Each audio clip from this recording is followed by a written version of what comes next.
Hello good morning ಎಲ್ರಿಗೂ ಮತ್ತೊಮ್ಮೆ ನನ್ನ ವಿಡಿಯೋಗೆ ಸ್ವಾಗತ. ಇವತ್ತು ಒಂದು ಬ್ಯಾಂಗ್ಳೂರಲ್ಲೇ ಇರುವಂಥ ಒಂದು ಕೋಟೆನ ಎಕ್ಸ್ಪ್ಲೋರ್ ಮಾಡ್ತಾ ಇದ್ದೀನಿ. ಆಲ್ರೆಡಿ ನಿಮಗೆ ಗೊತ್ತು, ತಮ್ಮನೇಲಲ್ಲಿ ನೋಡಿರ್ತೀರ, ದೇವನಹಳ್ಳಿ ಫೋರ್ಟ್ ಅಥವಾ ದೇವನಹಳ್ಳಿ ಕೋಟೆ ಅಂತ ಹೇಳಿ. ಸೊ ಬೇಸಿಕಲಿ ದೇವನಹಳ್ಳಿ ಬಂದ್ಬಿಟ್ಟು ಟೆಂಪಲ್ಸ್ಗಳಿಗೆ ಫೇಮಸ್ಸು ಆ್ಯಂಡ್ ಏರ್ಪೋರ್ಟ್ ನಿಮಗೆಲ್ರಿಗೂ ಗೊತ್ತು. ನಮ್ಮ ಬೆಂಗಳೂರಿನ ಇಂಟರ್ನ್ಯಾಷನಲ್ ಏರ್ಪೋರ್ಟ್ ಕೂಡ ಅಲ್ಲೇ ಇರೋದು ಆ್ಯಂಡ್ ನಂದಿ ಹಿಲ್ಸ್ ಕೂಡ ಅಲ್ಲೇ ಇರೋದು. ನನ್ನ ಪ್ರೀವಿಯಸ್ ವೀಡಿಯೋಗಳನ್ನ ನೀವು ನೋಡಿದರೆ ನಂದಿ ಹಿಲ್ಸ್ ಕೂಡ ನಾನು ಎಕ್ಸ್ಪ್ಲೋರ್ ಮಾಡಿದ್ದೀನಿ, ನೀವು ಆ ವಿಡಿಯೋನೂ ಚೆಕ್ ಮಾಡಿ. ಆ್ಯಂಡ್ ದೇವನಹಳ್ಳಿ ಕೋಟೆ ಬಗ್ಗೆ ತಿಳ್ಕೊಬೇಕಂತಂದರೆ ತುಂಬ ವಿಶೇಷತೆ ಇದೆ. ಸೊ ಅದಕ್ಕೆ ಎಕ್ಸ್ಪ್ಲೋರ್ ಮಾಡಲಿಕ್ಕೆ ಅಂತ ಬಂದಿದ್ದೀನಿ ಆ್ಯಂಡ್ ಇಷ್ಟು ಇನ್ಫಾರ್ಮೇಷನ್ನ ನಾನು ಕೊಡ್ತಾ ಹೋಗ್ತೀನಿ. ಸೊ ನೀವು ಇನ್ಫಾರ್ಮೇಷನ್ನ ತಿಳ್ಕೊತಾ ಹೋಗಿ, ಓಕೆನಾ? ಸೊ ಫಸ್ಟು ನಾವು ಏನು ಹೇಳ್ಬೇಕಂತಂದರೆ, ಈ ದೇವನಹಳ್ಳಿನ ಆಳ್ತಾ ಇದ್ದಿದ್ದು ದೇವೇಗೌಡರು ಅಂತ ಹೇಳಿ, ಓಕೆನಾ? ಫಸ್ಟು ಅದಾದಮೇಲೆ ರಾಣ ಬೈರೇಗೌಡ ಮತ್ತು ಮಲ್ಲ ಬೈರೇಗೌಡ ಅಂತ ನೆಕ್ಸ್ಟ್ ಆಳ್ವಿಕೆ ಸ್ಟಾರ್ಟ್ ಮಾಡ್ತಾರೆ. ಆ್ಯಕ್ಚುಲಿ ಈ ಕೋಟೆನ ಫಸ್ಟು ಮಣ್ಣಿನಿಂದ ಕಟ್ಟಿದ್ದೆ ಮಲ್ಲ ಬೈರೇಗೌಡ ಅಂತ ಹೇಳಿ. ಇಲ್ಲಿ ಆಂಜನೇಯ ಟೆಂಪಲ್ ಇದೆಯಲ್ಲ, ಇದು ಮ್ಯಾಪು. ಇದು ಬಂದು ಪಶ್ಚಿಮ ದಿಕ್ಕಲ್ಲಿರೋ ಕೋಟೆ. ಪೂರ್ವದ್ದು ಆಲ್ರೆಡಿ ಹಾಳಾಗಿಬಿಟ್ಟಿದೆ, ಅಂದರೆ ಮಳೆಯಿಂದ ಆಗಿರ್ಬೋದು, ಪ್ರಕೃತಿ ವಿಕೋಪದಿಂದ ಹಾಳಾಗಿದೆ.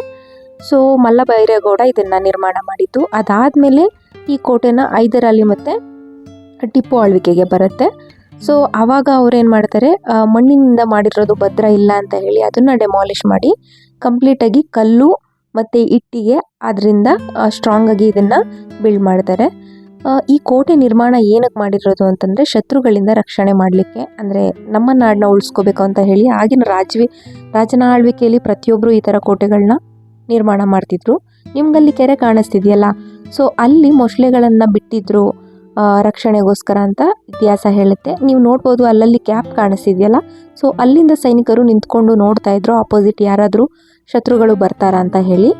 ಸೊ ಇದನ್ನು ಹೈದರಾಲಿ ಆಳ್ವಿಕೆಯಲ್ಲಿ ನಿರ್ಮಾಣ ಆಗಿದ್ರೂ ಇದು ಟಿಪ್ಪು ಜನ್ಮಸ್ಥಳ ಕೂಡ ಇಲ್ಲೇ ದೇವನಹಳ್ಳಿ ಹತ್ರ ಇರೋದು.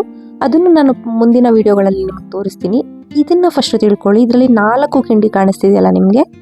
ಸೊ ಅವಾಗಿನ ಹೆಂಗೆ ಬುದ್ಧಿವಂತಿಕೆ ಉಪಯೋಗಿಸಿ ಈ ಥರ ಎಲ್ಲ ನಿರ್ಮಾಣ ಮಾಡ್ತಿದ್ರು ಅಂದರೆ ನಿಜಕ್ಕೂ ಆಶ್ಚರ್ಯ ಆಗುತ್ತೆ. ಸೊ ಅದರಲ್ಲಿ 4 ಹೋಲ್ಗಳನ್ನ ನೋಡಿದ್ರಲ್ಲ, ಸೊ ಅದು ಯಾಕೆ ಅಂದರೆ ಫಸ್ಟು ನಿಂತ್ಕೊಂಡು ನೋಡ್ತಾರೆ, ಆ ಕಡೆಯಿಂದ ಅಪೋಸಿಟ್ ಯಾವ್ದಾದ್ರು ಶತ್ರುಗಳು ಬರ್ತಾ ಇದ್ದಾರೆ ಅಂತ ಹೇಳಿದ್ರೆ ಅಲ್ಲೇ ಬಂದೂಕಿಟ್ಟು ಅವರನ್ನು ಸಾಯಿಸ್ತಾ ಇದ್ರು. ಸೊ ಅದಕ್ಕೋಸ್ಕರ ಕೋಟೆ ಸುತ್ತ ಇದೇ ಥರ ಎಲ್ಲ ಕಿಂಡಿಗಳೆಲ್ಲ ಇದೆ. ಸೊ ಅಲ್ಲಿ ನಿಂತ್ಕೊಂಡು ನೋಡ್ದಂಗೆ ಹೋಗುತ್ತೆ. ನಾವು ಅಪೋಸಿಟ್ ಇರೋರಿಗೆ ನಾವು ಕಾಣಿಸಲ್ಲ, ಬಟ್ ಆ ಕಡೆ ಬರ್ತಾ ಇರೋರೆಲ್ಲ ನಮಗೆ ಕಾಣಿಸ್ತಾರೆ. ಸೊ ನಿಜಕ್ಕೂ ಅದ್ಭುತ ಅಲ್ವಾ? ಎಷ್ಟು ಈಗ ಟೆಕ್ನಾಲಜಿ ಎಷ್ಟೇ ಇಂಪ್ರೂವ್ ಆಗಿದ್ರೂ ಅವ್ರ ಬುದ್ಧಿವಂತಿಕೆ ಮುಂದೆ ನಮ್ಮದೇನೂ ಅಲ್ಲ ಅನಿಸುತ್ತೆ. ಇದೆಲ್ಲ ನೋಡ್ಬೋದು. ಇಲ್ಲೂ ಅಷ್ಟೇ ಬಂದೂಕುಗಳು ಅಥವಾ ಯುದ್ಧ ಸಾಮಗ್ರಿಗಳೆಲ್ಲ ತುಂಬ ಜಾಗ, ಮತ್ತು ಅಲ್ಲಿಂದ ಒಬ್ಬ ಮನುಷ್ಯ ಆರಾಮಾಗಿ ನಿಂತ್ಕೊಂಡು ಆ ಸೈಡ್ ಯಾರು ಬರ್ತಾ ಇದ್ದಾರೆ ಅನ್ನೋದನ್ನ ಕ್ಲಿಯರಾಗಿ ನೋಡ್ಬೋದು. ಇದು ಈ ಕಡೆಯಿಂದ ವ್ಯೂ ನೋಡಿ ಈ ಥರ ಕಾಣಿಸುತ್ತೆ. ಸೊ ಕೋಟೆ ಬಂದ್ಬಿಟ್ಟು ನಾವು ಪಶ್ಚಿಮ ದಿಕ್ಕಲ್ಲಿ ಇದ್ದೀವಿ. ಸೊ ಪೂರ್ವದ್ದು ಹಾಳಾಗಿರೋದ್ರಿಂದ ಎಂಟ್ರೆನ್ಸ್ ಕ್ಲೋಸ್ ಮಾಡಿದ್ದಾರೆ. ಇದು ಕಂಪ್ಲೀಟ್ ಕೋಟೆ, ತುಂಬ ಭದ್ರವಾಗಿ ಕಟ್ಟಿದ್ದಾರೆ.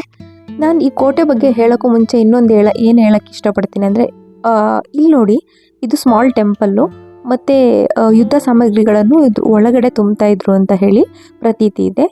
ಇಲ್ಲಿ ನೋಡ್ಬೋದು, ಇದು ಹಾಲ್ ಥರ ಇದೆ. ಆ್ಯಕ್ಚುಲಿ ಚಿತ್ರಕಲೆಗಳೆಲ್ಲ ಇದೆ, ಸಭೆಗಳೆಲ್ಲ ನಡೆಸೋಕ್ಕೂ ಕೂಡ ಅಲ್ಲಿ ಜಾಗ ಎಲ್ಲ ಇದೆ. ನೋಡಿ, ಈ ಥರ ಗಿಡ ಎಲ್ಲ ಬೆಳ್ಕೊಂಡಿರೋದ್ರಿಂದ ಕೋಟೆ ದುರಸ್ತಿ ಆಗಿಬಿಡುತ್ತೆ. ನಾನು ಏನು ಹೇಳೋಕ್ಕೆ ಇಷ್ಟಪಡ್ತೀನಿ ಅಂದರೆ, ನಮ್ಮ ಗೌರ್ನಮೆಂಟ್ಗೆ ನನ್ನ ರಿಕ್ವೆಸ್ಟ್ ಏನಂತ ಅಂದರೆ, ಇಂಥ ನಮ್ಮ ಹಿಸ್ಟ್ರಿನ ತೋರಿಸೋಕ್ಕಿರೋ ಕೆಲವು ಕೋಟೆಗಳಿದೆ. ಸೊ ಈ ಜಾಗದಲ್ಲಿ ಒಬ್ಬ ಗೈಡು ಆ್ಯಂಡ್ ಒಬ್ಬರು ಸೆಕ್ಯೂರಿಟಿ ಇದ್ದರೆ ತುಂಬ ಹೆಲ್ಪ್ಫುಲ್ ಆಗುತ್ತೆ. ಬರೋ ಜನಕ್ಕೆ ನಮ್ಮ ಸಂಸ್ಕೃತಿನ ವಿವರಣೆ ಕೊಡೋವಂಥ, ಯಾರಿಗೂ ಗೊತ್ತಿರಲ್ಲ ಅಲ್ಲ ಇನ್ಫಾರ್ಮೇಷನು. ಸೊ ಬಂದಾಗ ಅವರಿಗೆ ಇನ್ಫಾರ್ಮೇಷನ್ ಕೊಡೋಕ್ಕೆ ಒಬ್ಬರು ಗೈಡು ಆ್ಯಂಡ್ ಈ ವ್ಯವಸ್ಥೆಗಳನ್ನೆಲ್ಲ ನೋಡ್ಕೊಳ್ಳೋಕ್ಕೆ ಒಂದು ಪ್ರಾಪರ್ ಸೆಕ್ಯೂರಿಟಿ ಇದೆ. ನಮ್ಮ ಸಂಸ್ಕೃತಿನ ತೋರ್ಸೋಕ್ಕೆ ಈ ಕೋಟೆಗಳು ಇನ್ನೂ ಸ್ವಲ್ಪ ದಿನ ಬಾಳಿಕೆ ಬರುತ್ತೆ ಅಂತ ಹೇಳಿ ನನಗೆ ಅನಿಸುತ್ತೆ. ಇದು ನನ್ನ ರಿಕ್ವೆಸ್ಟು ನನ್ನ ಕಡೆಯಿಂದ ಗೌರ್ನಮೆಂಟ್ಗೆ. ಸೊ ಇದು ನೋಡ್ಬೋದು, ಇದು ಟಾಪಲ್ಲಿದೆ. ಸೊ ಇದನ್ನೆಲ್ಲ ಸಭೆಗೆ ಅದಕ್ಕೆಲ್ಲ ಉಪಯೋಗಿಸ್ತಿದ್ರು. ಮತ್ತು ಟಾಪಲ್ಲಿ ನಿಂತ್ಕೊಂಡು ನೋಡಿದ್ರೆ ಆ ಕಡೆಯಿಂದ ಶತ್ರುಗಳನ್ನ ನೋಡೋಕ್ಕೆ ಇನ್ನೂ ಈಸಿಯಾಗಿ ಕಾಣಿಸ್ತಾರೆ ಅಂತ ಹೇಳಿ ಇದ್ರ ಮೇಲೆಲ್ಲ ನಿಂತ್ಕೊಂಡು ನೋಡೋಕ್ಕೆ ನಿರ್ಮಾಣ ಮಾಡಿದ್ದಾರೆ. ತುಂಬ ಚೆನ್ನಾಗಿದೆ ವ್ಯೂ. ಮೇಲಿಂದ ಕೂಡ ನೀವು ನೋಡ್ಬೋದು, ಕಂಪ್ಲೀಟ್ ಕೋಟೆ ಕಾಣಿಸುತ್ತೆ. ಯಾರೇ ಆ ಕಡೆಯಿಂದ ಬಂದ್ರೂ ಕಂಪ್ಲೀಟು ಗೊತ್ತಾಗುತ್ತೆ ನಮಗೆ ಇಲ್ಲಿಂದ. ನಾವು ಅವ್ರಿಗೆ ಕಾಣಿಸಲ್ಲ, ಅವ್ರು ನಮಗೆ ಕ್ಲಿಯರಾಗಿ ಕಾಣಿಸ್ತಾರೆ. ಸೊ ಇಷ್ಟೊಂದೆಲ್ಲ ಹಿಸ್ಟ್ರಿ ಒಳಗೊಂಡಿರುವ ಈ ಕೋಟೆ ಬಗ್ಗೆ ತಿಳ್ಕೊಳ್ಳೋಕ್ಕೆ ತುಂಬಾ ಖುಷಿ ಅನಿಸುತ್ತೆ. ಆ್ಯಂಡ್ ಇನ್ನೊಂದು ನಮ್ಮ ಯೂತಲ್ಲಿ ನನಗೆ ಇಷ್ಟ ಆಗದೇ ಇರೋದು ಏನಂತ ಅಂದರೆ ಆ ಗೋಡೆ ಮೇಲೆಲ್ಲ ಹಾರ್ಟ್ ಬರೆಯೋದು, ನೇಮ್ಸ್ ಬರೆಯೋದು, ಅದೆಲ್ಲ ಎಷ್ಟು ಸರಿ ಹೇಳಿ ನೀವೇ. ಇದು ನಮ್ಮ ಸಂಸ್ಕೃತಿ ಉಳ್ಸೋಕ್ಕಿರುವಂಥ ಕೆಲವು ಕೋಟೆಗಳು ಆಯಿತಾ. ಇದ್ರನ್ನ ನಾವು ಆದರೆ ಉಳ್ಸೋಕ್ಕೆ ನೋಡಬೇಕು, ಹಾಳು ಮಾಡೋಕ್ಕೆ ನೋಡಬಾರ್ದು ಅಲ್ವಾ. ಇದು ಕೆಳಗಡೆ ಇರೋ ಆಂಜನೇಯನ ಟೆಂಪಲ್ಲು, ಹೋಗಬೇಕಾದ್ರೆ ಓಪನ್ ಆಗಿರಲಿಲ್ಲ. ಸೊ ಅದಕ್ಕೋಸ್ಕರ ನಾನು ಇವಾಗ ಕ್ಯಾಪ್ಚರ್ ಮಾಡಿದೆ. ಸೊ ಇದು ನೋಡಿ, ಇದು ಹೊರಗಡೆಯಿಂದ ನಾನು ಬಂದಲ್ಲ, ಅದು ಆ ಕಡೆ ಆಪೋಸಿಟ್ ಕಾಣ್ತಾ ಇರೋದು ಪೂರ್ವ ದಿಕ್ಕಿದ್ದು, ಅದು ಕಂಪ್ಲೀಟಾಗಿ ಕ್ಲೋಸ್ ಆಗಿದೆ. ಹಿಂದೆ ಕಾಣಿಸ್ತಾ ಇರೋ ಟೆಂಪಲ್ ಬಂದು ವೇಣುಗೋಪಾಲ ಸ್ವಾಮಿ ಟೆಂಪಲ್ಲು. ಇದು ದೇವನಹಳ್ಳಿ ಹಿಸ್ಟ್ರಿನ ಕಂಪ್ಲೀಟಾಗಿ ಬೋರ್ಡಲ್ಲಿ ಕೊಟ್ಟಿದ್ದಾರೆ, ನೀವು ನೋಡ್ಬೋದು ಯಾರು ಕಟ್ಟಿದ್ದು ಅಂತ ಎಲ್ಲ. ಸೊ ನಾನೇನು ಹೇಳೋದಂದರೆ, ಇರೋದನ್ನ ಉಳಿಸ್ಕೊಂಡು ನಮ್ಮ ಸಂಸ್ಕೃತಿನ ಬೇರೆಯವ್ರಿಗೆ ಇನ್ಫಾರ್ಮೇಷನ್ ಕೊಡೋಕ್ಕೆ ಯೂಸ್ ಮಾಡಿ, ಹಾಳು ಮಾಡೋಕ್ಕೆ ಹೋಗ್ಬೇಡಿ ಅಂತ ರಿಕ್ವೆಸ್ಟ್ ಮಾಡ್ಕೊತೀನಿ. ಈ ಇನ್ಫಾರ್ಮೇಷನ್ ಇಷ್ಟ ಆಗಿದ್ರೆ ಪ್ಲೀಸ್ ನನ್ನ ಚಾನಲ್ನ ಸಬ್ಸ್ಕ್ರೈಬ್ ಮಾಡಿ. ಮತ್ತೆ ಸಿಗ್ತೀನಿ. ಬಾಯ್.